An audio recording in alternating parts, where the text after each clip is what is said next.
So the bottom line for me as I watched this interview was, I was curious why he did the interview. And I think people ask me, you know, when I planned to do this, I got a lot of messages because I worked on The View. Do you think it's smart to do these? I do. I do think it's smart to do these. I think that if you're going to do an interview with somebody that sees the world differently, where you think there may be a little bit of a trap or a little bit of, you must do them in person. You must do them in person, and you must assure that they're not edited. Okay, so it has to just be live. It has to be something that rolls out, and that's your way of having some control and autonomy over what gets said, meaning that what you say actually gets heard by the audience and not cropped up and whatever. It's very important to do these. You cannot expose some of this stuff without exposing it in their own realm. And these conversations are very important because big ideas win. Big ideas always win. Common sense comes out on top. Facts matter. And all of those things will always rise to the surface if you know how to handle yourself, if you're a good debater, and you're facing someone whose goal is to tear at some of that stuff. So you must go into these spaces and stand tall and speak your mind. And I think that people who support Andrew Tate and people who are really familiar with his long form content watched this and felt and understood the importance of why he was there.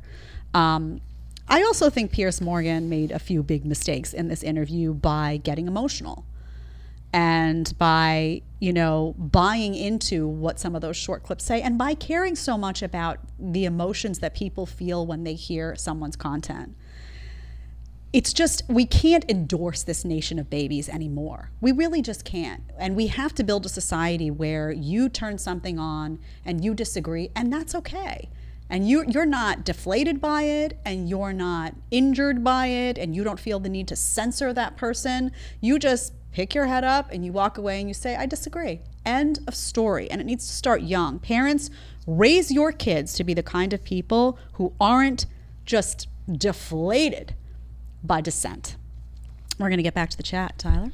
Got a few here, so let's go. We had Soldier for God gave $10 and said, I repeat Ben Shapiro, quote, Piers, you stand on the bones of the dead children of Sandy Hook, as if they don't care about the kids if they disagree with you on anything. Had another one. Let's see. Jesus Diaz gave $20, said Jedediah Tyler, is it possible that Piers and others interview Tate intentionally in order to expose sanity to the mainstream? Example, they want more men to find him and think like him because alpha males are endangered. Kind of like a reverse psychology. And Sharon gave $10, said, as a mother of 2 amazing girls and sister to 4 brothers and a child of the 60s, I give thanks Andrew is talking so much truth in this time of madness. Strong men now more than ever are needed. Yeah, as far as that Piers question, I don't think he does it for that reason. I think Piers Morgan is an inquisitive person by nature, which is a good thing. I think that Andrew Tate has blown up. I mean, the guy is just everywhere, and I think he knows that people are going to watch, and it's a good interview, and it will be a good exchange. He says at some point that he has, I don't know how many children he has, a few children, but I don't know how many are sons. He mentions sons that watch Andrew. So I think parents have a curiosity about this content because their children have been aware of it and absorbing it, and oftentimes absorbing the short form content, which is out of context, and they want to dig into that to kind of get to the heart of who this guy really is. And I felt that way when I first saw that first final message. I was like, okay, well, I'm looking at these short clips, and I'm looking at this final. Who is this guy? Who is this guy really? He's an interesting figure. Anyone who's had this big of an impact on culture in one way or another is an interesting figure, and I think there is some intrigue about what he really stands for. And I think it's been very important for him to do content like this where he can clarify. And again, I would say to him, he has acknowledged many times that when he made a lot of those videos, he wasn't as famous, and now they're out there, and you have to be conscious of what you say.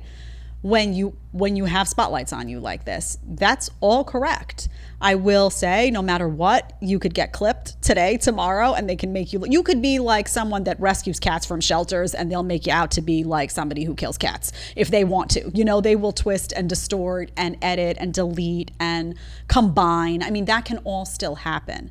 But there is a degree of responsibility that comes with fame. I think he's owned up to that. And I think it's been truly fascinating to see him in these interviews, and just see the juxtaposition of the two people. So I do believe that Piers Morgan had an agenda to figure out who this guy really was. But I also think that he tends to, he agrees with some things, but the things he disagrees with, he really he wanted to rip in there.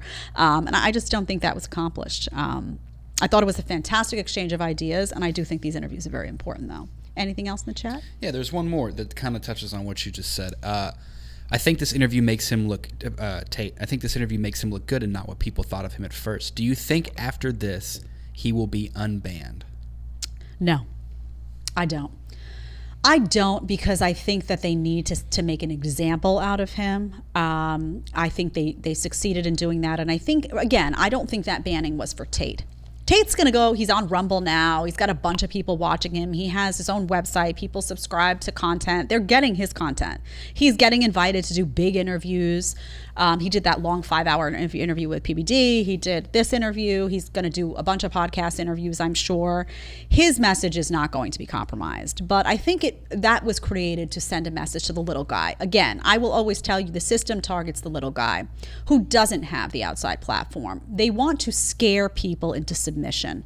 They want to scare people who make videos into saying, well, these topics are off limits. So as long as you don't touch those, you're safe. So then they want people to say, oh, well, I'm just going to stay safe. I'm not going to touch any of this stuff. And what that does is it limits debate, it limits discussion, it limits the free exchange of ideas, and it squashes free-thinking people who then don't hear the other side and aren't exposed to a flood of ideas where they can then say, how do I really feel? And it creates stewards of the system. So the little guy will always be the target, and I think they needed to in this case, go after the big guy to send a message to the little guy. They're not going to walk that back. And I think that the thought police is on full display everywhere right now. So I would just encourage people everywhere, when you see something like this, you can't get quiet. Don't stay safe in the safe topics. Say what you feel. Say what you feel and make your voice heard and stand by what you said and listen to what other people say with open ears and an open mind, with the idea that maybe you'll be convinced of something. But fight like it's your last breath for that exchange of ideas and for the protection of those spaces where those ideas get exchanged. Because without that, what do we turn into? Really, what do we turn into? Oh, these are your approved topics. I mean, where are we going? The way of Animal Farm and Brave New World? Who wants to live in that? Not me, probably not you. So in order to not live in it, you have to not succumb to it. And the way you don't succumb to it is you speak your mind, the way that Andrew Tate did. Agree with him or not. Guy spoke his mind and he's still talking. I want to thank you all for being with us today. The rest of the week is like a little weird schedule-wise, so I can't tell you when because I need to wait for some confirms, but we will be here. We do have some really good guests coming up. And I'm grateful for your time as always. And I will see you back either tomorrow or Thursday. Just check my Instagram. I'll let you know. Subscribe, like, love you. See you soon. If you want to watch the full episode, you're going to click right here. And if you want to ask me a question one-on-one, you want to do a one-on-one FaceTime with a group of your friends, whatever you want, you need to download Connect right now. Click right here and let's get talking.